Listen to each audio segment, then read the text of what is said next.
कामेश मिच्छाचारविर्मणि सिक्खापदं समादयामि। कामेश मिच्छाचारविर्मणि सिक्खापदं। एक प्रश्न आया है, कहते हैं भगवान बुद्ध की मूर्ति पर मालाएं क्यों नहीं चढ़ाई जाती। दरअसल भगवान बुद्ध की मूर्तियां या कोई भी प्रकार की मूर्ति, जो भी आप दुनिया में मूर्ति देखते हैं, वो मूर्ति अभी की बनी हुई है, ज्यादा समय नहीं हुए। जब तांबा आया या लोहा आया तब पत्थर को काटने का औजार बना। उससे पहले तो पत्थर से पत्थर को काटते थे और पत्थर को पत्थर से काटने में बहुत दिक्कत होती थी। पत्थर से पत्थर काटने में मूर्ति नहीं बनती। मूर्ति तभी बनती है जब कोई ऐसी धातु हो जो पत्थर को छीले और खुद ना नुकसान हो। तो जब तांबा आ गया और जब लोहा आ गया तब मूर्तियों की कला आरंभ हुई और तब मूर्तियां बनी है। तो भगवान बुद्ध की जितनी भी मूर्तियां हैं वो काल्पनिक हैं। किसी ने उनका चेहरा अच्छी तरह से देखा नहीं। जो उनके स्वस्थ है के, यानी जो उस समय जो असित डॉक्टर आए थे, उन्होंने जो काले डॉक्टर आए थे, जो उन्होंने देख के बताया थे कि लक्षण ऐसे हैं, या जो बाद के लोगों ने रूप रंग की चर्चा की है या कुछ काल्पनिक भी रही होगी, उसके आधार पर ये बनाए गए हैं, लक्षणों के आधार पर। इसलिए आप देखेंगे कि जो अफगानिस्तान के अंदर मूर्ति है उनकी कला कुछ और है, जो ईरान के अंदर मूर्ति मिलती है उसकी कला कुछ और है, जो पाकिस्तान में मूर्तियां मिलती हैं उनकी कला कुछ और है, जो नेपाल में मूर्तियां मिलती हैं उनकी कला कुछ और है, जो मंगोल में मिलती हैं उनकी कला कुछ और है, जो जापान में मिलती हैं वो कुछ और तरह की हैं, चीन वाली कुछ और तरह की हैं, कोरिया वाली कुछ और तरह की हैं, जो रूस में मिलती हैं वो कुछ और तरह की हैं, और जो इधर मिडिल ईस्ट के अंदर जो ऊपर की तरफ जाते हैं वहां कुछ और हैं, और जो मध्य एशिया में जाते हैं वहां एक कंट्री तो पूरा बुद्धिस्ट कंट्री के नाम पर है, वहां मूर्तियां कुछ और तरह की हैं। और ऐसे भारत में जब हम नीचे उतरते हैं तो जो कश्मीर से नीचे आते आते मूर्तियों के तरीके और मूर्तियों की कला बदलती चली जाती है। राजस्थान में कुछ और है, उड़ीसा में कुछ और है, और तमिलनाडु में कुछ और है। इस तरह से महाराष्ट्र में होते हुए अलग अलग तरह से बनती है। यानी जिसने जैसी कल्पना बनाई वैसी मूर्ति उसने बना दी। किसी ने पूरे कपड़े पहनाए, किसी ने आधे पहनाए, किसी ने कान कम लंबे किए, किसी ने ऊपर जो उनका सर उठा हुआ था वो किसी ने ज्यादा उठा दिया, किसी ने कम उठा दिया, किसी ने पीछे औरा बना दिया, औरा मतलब जो पीछे चक्र होता है, किसी ने कुछ बना दिया, किसी ने उसमें जो कहानी के अनुसार जो जानवर थे वो बना दिए, किसी ने कमल का फूल जो जीवन से था वो बना दिया। अलग अलग तरह की जैसे जैसे कहानियां थी वैसे वैसे मूर्तियां आज भी बनती रहती हैं। तो भगवान बुद्ध ने तो कभी किसी को कहा ही नहीं कि आप किसी का फूल चढ़ाना है या अगरबत्ती चढ़ाना है या धूपबत्ती चढ़ाना है या दिया जलाना है, या आज के समय में जो मोमबत्ती जलाते हैं 5 उस तरह का, ऐसा कोई ट्रेडिशन भगवान बुद्ध ने कभी कोई स्थापित नहीं किया। उसकी आवश्यकता भी नहीं थी, क्योंकि इन ट्रेडिशन से कुछ फायदा नहीं है। जब भगवान बुद्ध का अंतिम समय आया और उन्होंने 4 महीने पहले ये बताया कि मैं अब 4 महीने बाद अपना शरीर छोड़ दूंगा, तो एक भिक्खु दूर चला गया उनसे और दूर जाके वो बैठ गया। तो लोगों ने समझा कि वो उदास हो गया, शायद रो रहा है। उसकी शिकायत की भगवान बुद्ध से कि वो अकेला उधर चला गया। उसको बुलवाया, उससे पूछा कि तू उधर क्यों चला गया अकेला। तो उसने कहा कि आप जाने वाले हैं तो मैं सोचता हूं कि मैं आपके रहते रहते निब्बान को प्राप्त कर लूं, अमृत चक पद लूं, मैं अमर हो जाऊं, अमृत प्राप्त कर लूं। और अभी आप हैं और मैं अगर हो जाता हूं तो यही मेरा आपको पूजा होगी, यही सत्कार होगी। तो भगवान बुद्ध ने कहा साधु साधु साधु, यानी बहुत अच्छा बहुत अच्छा बहुत अच्छा। और सारे भिक्खुओं को कहा कि देखो जो मुझे पूजना चाहता है वो इस तरह से काम करे और अपने आप को मुक्त करे और मेहनत करने में लग जाए। अब पूजना शब्द क्या है? दरअसल पूजना शब्द है पूजनित, यानी जो पू माने होता है भगवान बुद्ध के पावन वचन को पू बोलते हैं, और जन माने होता है जन माने जनित, यानी जानना, यानी कि उनको जानना, उनको एक्सेप्ट करना, उनका अभ्यास करना। इन 2 शब्दों से मिलकर पूजा या पूजती बना हुआ है। तो यहाँ का जो मतलब है वो ये है कि जो भगवान बुद्ध ने बताया और सीखा है उसको प्रैक्टिस करो और उसको मानो, तो उसको पूजा बोलते हैं। तो भगवान बुद्ध ने कहा कि ये मेरी पूजा कर रहा है क्योंकि इसने मेरी बात मान के काम करना शुरू किया। तो आपने भगवान बुद्ध पे अगर माला चढ़ानी है तो माला का उन्होंने एक पूरा चैप्टर जो धम्मपद के अंदर है, जिसको पुष्पवग बोलते हैं, पुष्पवग में बताया है कि किस तरह के फूल उनको पसंद है। उनको फूल वो पसंद है जिनमें सील हो, यानी कि आपके अंदर सील के गुण होने चाहिए, तब आप उनको पसंद हो। उनको वो वाले जो पेड़ वाले फूल है वो पसंद नहीं है, उनको सील वाले फूल पसंद है, ऐसे जिनकी गंध चारों तरफ फैलती है, 24 घंटे रहती है सारे। उनको ऐसा फूल पसंद नहीं है जिसमें दुर्गंध आती हो, जिसमें दुस्सील आते हों। तो उन्होंने कहा है कि हर एक मनुष्य में सील आना चाहिए। अगर सील वो आता है और सील के गुणों को वो पुरोता है किसी धागे में, तो ऐसी माला मुझे पसंद है, ऐसी माला मुझे चाहिए जो मनुष्य अपने सील के गुणों से गूंथ कर लाए। तो उनकी पूजा करना या उनके गले में माला डालना बड़ा आसान है।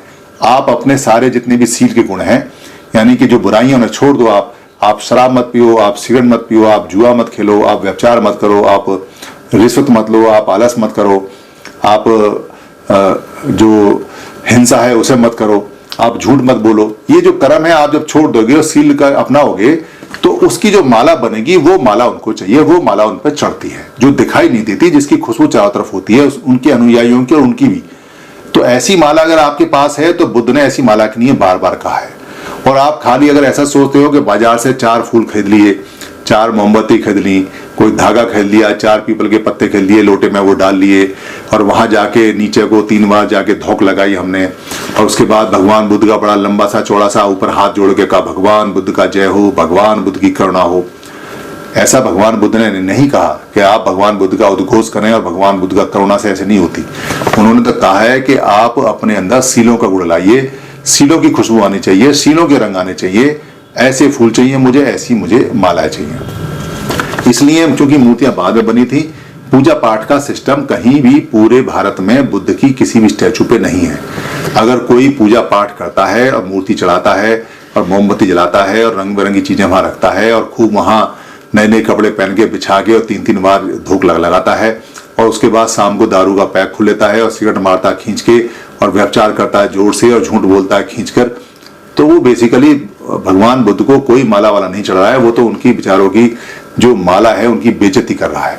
अपनी तो करी रहा दुर्गति, वो भगवान बुद्ध के सिद्धांतों की भी दुर्गति कर रहा है और जो वहां स्टैचू रखी है वो स्टैचू की भी दुर्गति कर रहा है। इस तरह भगवान बुद्ध ने बताई है कि किस तरह की माला चढ़नी है, किस तरह का गंध विलेपन होना है। तो इस तरह का अगर आप कर सकते हैं तो आप करिए और बाकी उसका फॉर्मेलिटी करने में कुछ नहीं। हाँ, बच्चों के लिए आप चाहें तो बच्चों को मूर्ति दिखाकर और आप उनको ये प्रैक्टिस में ला सकते हैं कि तीक्ष्ण पंचशील उनको याद हो जाए, और उसका अर्थ बताते रहें और साथ साथ जब वो बड़े हो जाएं तो ये भी बताएं कि ये जो मूर्ति है इससे कुछ मिलने वाला है नहीं, ये तो सिर्फ तुम्हें इसलिए बताई है कि ताकि तुम्हें भगवान बुद्ध का नाम आसानी से याद हो जाए। या जो 5 मोमबत्ती हैं वो इसलिए बताओ कि ये 5 सील है, अपने अंदर भी 5 सील जलते रहें। या अगर वहां कोई फूल रखें तो ये बताओ कि आपको फूलों की तरह जो सील है, जैसा पग में बताया हुआ है, ऐसे सील धारण करने हैं। तो ऐसा अगर आप बताते हो तो रखने में बच्चों के लिए है, वो भी आपके लिए नहीं है, आपके लिए तो सील ही अपनाने हैं। धन्यवाद। टीम 22 पर सभी वीडियो बुक कॉपीराइट फ्री है। आप अपने पोर्टल पर, अपने यूट्यूब पर, अपने फेसबुक पर या किसी भी जो भी ऐप है उस पर आप यहां से डाउनलोड कर टीम 22 से या फेसबुक से या मेरे पेज से कहीं से भी कोई भी वीडियो ले सकते हैं, उसको डाउनलोड कर सकते हैं, उसमें अपने नाम का कुछ भी ऐड कर सकते हैं या अपनी कमेंट्री कर सकते हैं। उस वीडियो का कोई भी पार्ट आप ले सकते हैं, उसका प्रिंट मटेरियल भी बना सकते हैं, उसको किसी भी भाषा में आप बदल सकते हैं, उसका ऑडियो चेंज कर सकते हैं, उसका वीडियो ले सकते हैं। आप जैसे भी चाहें टीम 22 की किसी भी वीडियो का या सारी वीडियो का इस्तेमाल कर सकते हैं। ये हमेशा कॉपीराइट फ्री थी और हमेशा कॉपीराइट फ्री रहेंगी। हमारा सिर्फ इतना काम होता है कि महापुरुषों की जो बातें हैं उन बातों को हम सरल भाषा में, आम भाषा में आप तक पहुंचा देते हैं। अब आगे आपका काम है कि आप अपनी भाषा में बदल के या ऐसा का ऐसा शेयर करके या इसको आगे भेजकर या इसका लिंक भेजकर या इसमें से कोई भाषा बदलकर या इसको प्रिंट कर या इसको लोड कर या डाउनलोड कर या इसको टीवी में बच्चों को दिखाकर या किसी को गिफ्ट कर जैसे भी चाहें वैसे इसको आगे पहुंचाएं। धम्म की सेवा सबसे बड़ी सेवा है, क्योंकि धम्म दान, धम्म को देना सभी देने में, यानी जितना भी हम किसी को देते हैं, दान देते हैं, उनमें सबसे बड़ा माना जाता है। अगर आपको लगता है किसी वीडियो में कोई परेशानी है तो आप हमें लिख के भेज दीजिए, हम दूसरा वीडियो बनाकर आपको भेज देंगे।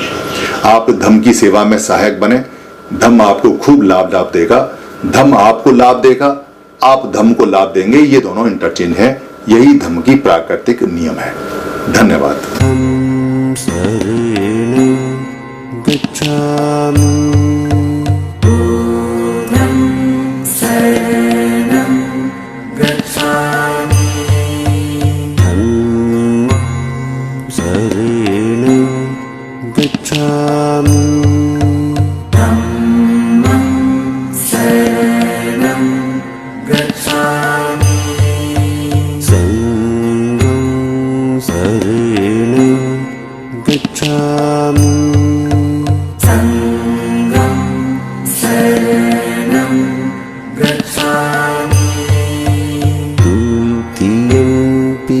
बुद्धं शरणं गच्छामि द्वितीयम्पि बुद्धं शरणं गच्छामि द्वितीयम्पि धम्मं शरणं गच्छामि द्वितीयम्पि धम्मं शरणं गच्छामि द्वितीयम्पि संघं शरणं गच्छामि द्वितीयम्पि संघं शरणं गच्छामि तृतीयम्पि बुद्धं शरणं गच्छामि तृतीयम्पि बुद्धं शरणं गच्छामि तृतीयम्पि धम्मं शरणं गच्छामि तृतीयम्पि धम्मं शरणं गच्छामि तृतीयम्पि संघं शरणं गच्छामि